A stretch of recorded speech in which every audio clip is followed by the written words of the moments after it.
Hello students, स्वागत है आपका अपने चैनल कॉमर्स गुरुजी पर। और आज की वीडियो में हम लोग करने वाले हैं आपका चैप्टर रॉयल्टी अकाउंट्स। क्या करने वाले हैं सर? रॉयल्टी अकाउंट्स आज की वीडियो में हम पढ़ने वाले हैं। और ये जो टॉपिक है वो आपको सेवरल ग्रेजुएशन कोर्सेज में, अलग अलग टाइप के कोर्सेज में पढ़ने को मिलता होगा। और आई होप सो कि आपको थोड़ी बहुत दिक्कतें इस चैप्टर में फेस करनी पड़ रही हैं। ऑलरेडी मैंने इस चैप्टर से रिलेटेड बहुत सारी वीडियोस बनाई हैं, लेकिन मैं अब एक नई सीरीज कर रहा हूं जिसमें मैं आपके बीकॉम्स वगैरह के सभी वीडियो चैप्टर से रिलेटेड, चाहे फाइनेंशियल अकाउंटिंग हो, लॉ हो, कोई भी सब्जेक्ट हो, उसकी वीडियो मैं रेगुलरली डाला करूंगा, ताकि जो और भी हमारे बच्चे हैं ग्रुप से जुड़े हुए हैं, जो चैनल से जुड़े हुए हैं फेसबुक वगैरह पर या यूट्यूब पर, लेकिन वो उनके कंटेंट जैसी वीडियो नहीं मिल पाती उन्हें, तो वो सेवरल मिलती रहे। तो उसके लिए छोटी सी गुजारिश है, अगर आप अपने बीकॉम से रिलेटेड ग्रुप वगैरह में ज्वाइन करना चाहते हैं तो डिस्क्रिप्शन में आपको मेरा व्हाट्सएप नंबर मिल जाएगा, वहां अपने नंबर बता दीजिएगा और वहां पे ग्रुप में फ्री ग्रुप में ज्वाइन हो जाइएगा। प्लस अगर आप इंस्टाग्राम वगैरह, फेसबुक वगैरह सब चलाते हो तो उसकी डिस्क्रिप्शन भी आपको लिंक मिल जाएगी नीचे, तो वहां भी मेरे को फॉलो वगैरह कर लेना, अपना प्यार दे सकते हैं। चलिए स्टार्ट करते हैं सर। रॉयल्टी होती क्या है, रॉयल्टी अकाउंट क्या होता है? पूरी रॉयल्टी चैप्टर में आपको यह समझना है कि ये रॉयल्टी होती क्या। अरे सर, वो तो हमें चैप्टर का नाम में ही दिख रहा है कि रॉयल्टी के बारे में पढ़ना है। Royalty means what? आपकी कोई संपत्ति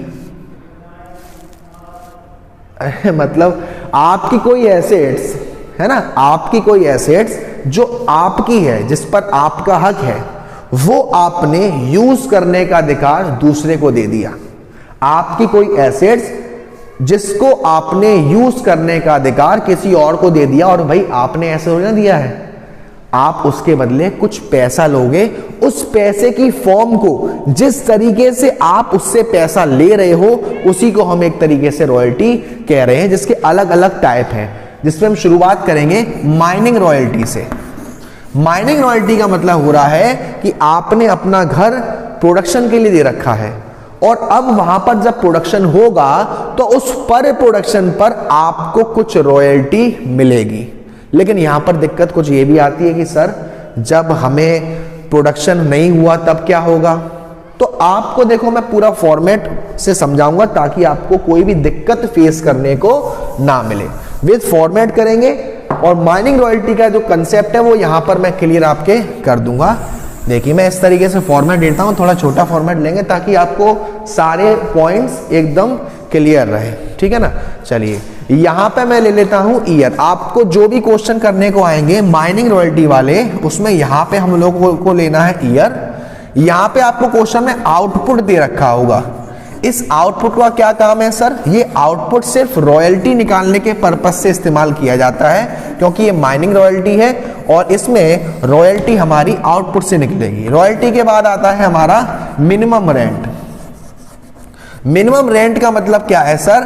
कि अगर आपका प्रोडक्शन नहीं हुआ, वर्कर स्ट्राइक पे चले गए, लॉकआउट हो गया, तो भाई आप तो अपना घर यूज करने के लिए दे रहे हो, तो आपको कुछ ना कुछ पैसा मिलता रहे, वो हमारा मिनिमम रेंट। फिर आती है हमारी शॉर्ट वर्किंग, फिर आता है हमारा सरप्लस, और सरप्लस के बाद आता है शॉर्ट वर्किंग रिक्यूब्ड और अनरिक्यूब्ड। तो सभी पॉइंट को हम धीरे धीरे बारी बाई बारी समझेंगे। सबसे पहले मैं बात करूं ईयर की, तो आई होप सो ईयर का मतलब आप सब जानते होंगे। आपने अपने बाबू सोना का ईयर याद कर रखा होगा, उसी को हम ईयर कहते हैं। तो मान के चलते हैं कि हमारे 5 साल हैं, आपको 5 साल दे रखे हैं, 1 2 3 4 5, और 5 साल का आपको प्रोडक्शन दे रखा है।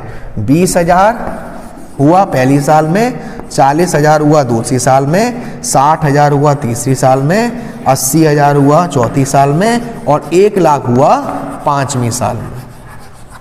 Got it? यहां पे आपने ईयर लिया और आपका आउटपुट लिया। अब यहां पर क्वेश्चन में आपको रॉयल्टी गिवन होगी, आपको क्वेश्चन में रॉयल्टी दी जाएगी कि आउटपुट के हिसाब से रॉयल्टी कितना है। अगर आपसे कहा जाए रॉयल्टी 1 रुपीज पर टन है, 2 रुपीज पर टन है, 3 रुपीज पर टन है, 4 रुपीज पर टन है, तो आपको सिंपल, अगर रुपीज में दे रखी है, मान लीजिए 1 रुपीज पर टन, तो सीधे मल्टीप्लाई कर दोगे 20,000 इंटू 1 20,000, 40,000 इंटू 1 40,000। लेकिन मोस्टली केसेस में आपको 2.50 पैसे, 3.50 पैसे, 4.50 पैसे एंड सो ऑन, इस तरीके से दे रखा होगा। तो आपको सिंपल क्या करना है कि मान लीजिए रॉयल्टी दे रखी है 2.50 पैसे, तो ये 2.50 मतलब कि इसको हम 20,000 इंटू 2.50 अपॉन 100 इस तरीके से सॉल्व करेंगे। तो आप कह सकते हो कि इसका 2.5% और इसका 2.5% कितना होगा, 5,000 मान लेते हैं। इसका 2.5% कितना होगा, 10,000 मान लेते हैं। इसका 2.5% कितना होगा, ये आपका हो जाएगा 15,000 मान लेते हैं लमसम, ठीक है ना। इस तरीके से हम निकाल देंगे। फिर आपका जो रॉयल्टी है, आपको क्वेश्चन में मिनिमम रेंट गिवन होगा। हर साल के लिए कम से कम रेंट कितना है, मैं मान के चलता हूं हर साल के लिए अपना मिनिमम रेंट है मान लीजिए 20,000 रुपये। अगर इनमें कोई चेंजेस होता है तो वो आपको क्वेश्चन में गिवन होगा कि सर मिनिमम रेंट में ये चेंजेस हैं। चिंता मत कीजिए, इस पूरी रॉयल्टी के मैं 5 वीडियोस बनाऊंगा जिसमें अलग अलग टॉपिक पर अलग अलग क्वेश्चंस को मैं आपको समझाऊंगा। फिलहाल का जो टॉपिक चल रहा है वो चल रहा है माइनिंग रॉयल्टी। अब हम ये देखेंगे कि मिनिमम रेंट या रॉयल्टी दोनों में से क्या ज्यादा है, मिनिमम रेंट या रॉयल्टी। मिनिमम रेंट अगर ज्यादा है मींस आपको घाटा हुआ, जिसको हम कह रहे हैं लॉस, शॉर्ट वर्किंग। अच्छा, मिनिमम रेंट है 20,000, रॉयल्टी है 5,000, कितने का घाटा हो गया सर, 15,000 का। अच्छा, मिनिमम रेंट है 20,000, ये है 10,000, सर अभी भी घाटा है 10,000 का। सर क्या हो, अगर रॉयल्टी ज्यादा हो तो होगा हमारा सरप्लस यानी कि फायदा। मान लीजिए यहां मिनिमम रेंट 20,000 है और यहां रॉयल्टी आती 25,000, तो 5,000 का फायदा। फिर मान लीजिए चलो 10,000 का फायदा। अब आपसे क्वेश्चन में कहा जाएगा कि ये जो घाटा हो रहा है वो आने वाली साल तक आप कब तक कवर कर सकते हो। तो उसके लिए मैं 2 केस ले लेता हूं। या तो क्वेश्चन आपसे कहेगा नेक्स्ट 2 ईयर, नेक्स्ट 3 इयर्स, आपसे कहा जाए कि आने वाला जो घाटा है वो नेक्स्ट 2 इयर्स में कवर कर सकते हैं। तो नेक्स्ट 2 ईयर देखना, यानी कि ये वाला घाटा नेक्स्ट 2 ईयर यानी कि 1, 2। तो देखो इस साल हमें 15,000 का घाटा हुआ है और अगली साल भी घाटा है, तो क्या हमारा घाटा कवर हुआ, नहीं हुआ। अच्छा, उसके अगली साल 5,000 का फायदा है, तो घाटा किस में से कवर होगा, फायदे में से ही होगा। तो जो 15,000 का घाटा था उसमें से 5,000 का कवर हो पाया, 10,000 का नहीं हो पाया, क्योंकि टाइम ही खत्म हो गया, नेक्स्ट 2 इयर्स था। तो 5,000 रुपए तो आप डाल दोगे यहां पे इस कॉलम में, जिसका नाम डाल दोगे रिक्यूब्ड शॉर्ट वर्किंग,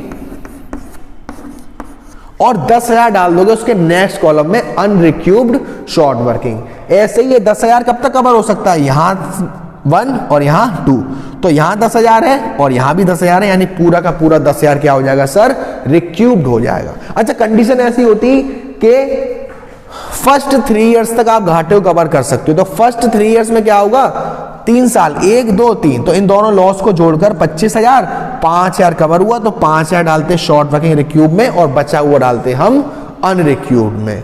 तो ये आपका फॉर्मेट रहता है, आपका ईयर, फिर आपका आउटपुट, देन आपकी रॉयल्टी, देन आपका मिनिमम रेंट, देन आपकी शॉर्ट वर्किंग, सरप्लस, रिक्यूब, अनरिक्यूब। मैं एक बार फिर से बताता हूं क्या होता है। हमें क्वेश्चन में ईयर दिया होगा, क्वेश्चन में आपको आउटपुट दिया हुआ, प्रोडक्शन दिया हुआ एक तरीके से, उस प्रोडक्शन की मदद से ही हम रॉयल्टी निकालते हैं। अगर रुपीस पर टन दे रखा है तो आप सीधे मल्टीप्लाई करेंगे, अगर पॉइंट में है तो हम परसेंटेज निकाल देंगे जितना दे रखा है। फिर आपको रॉयल्टी निकाल दी, मिनिमम रेंट आपको क्वेश्चन में गिवन होगा, आपको ये देखना है कि मिनिमम रेंट ज्यादा है या शॉर्ट वर्किंग वो रॉयल्टी ज्यादा है। अगर मिनिमम रेंट ज्यादा है मींस घाटा हो रहा है, वो हमारी शॉर्ट वर्किंग है। अगर रॉयल्टी ज्यादा है मींस फायदा हो रहा है, वो हमारे लिए सरप्लस है। फिर हम कंडीशन देखेंगे कि घाटे को कवर करने के लिए हमें कंडीशन क्या दे रखी है। नेक्स्ट 3 इयर्स है, नेक्स्ट 4 इयर्स है, तो स्टेप बाय स्टेप हम देखते जाएंगे और जिन साल तक हमारा घाटा कवर हो सकता है उस साल तक हम उस घाटे को कवर करने की कोशिश करेंगे। आज की वीडियो में मैंने जस्ट एक तरीके से आपका इंट्रोडक्शन सा करवाया है माइनिंग रॉयल्टी का। अगली वीडियो में मैं ट्राई करूंगा कुछ क्वेश्चंस भी करवाऊं। बस आप रेगुलर वीडियो देखिएगा, पसंद आए तो वीडियो को लाइक शेयर सब्सक्राइब, चैनल को सब्सक्राइब करना ना भूलें। Thank you so much, love.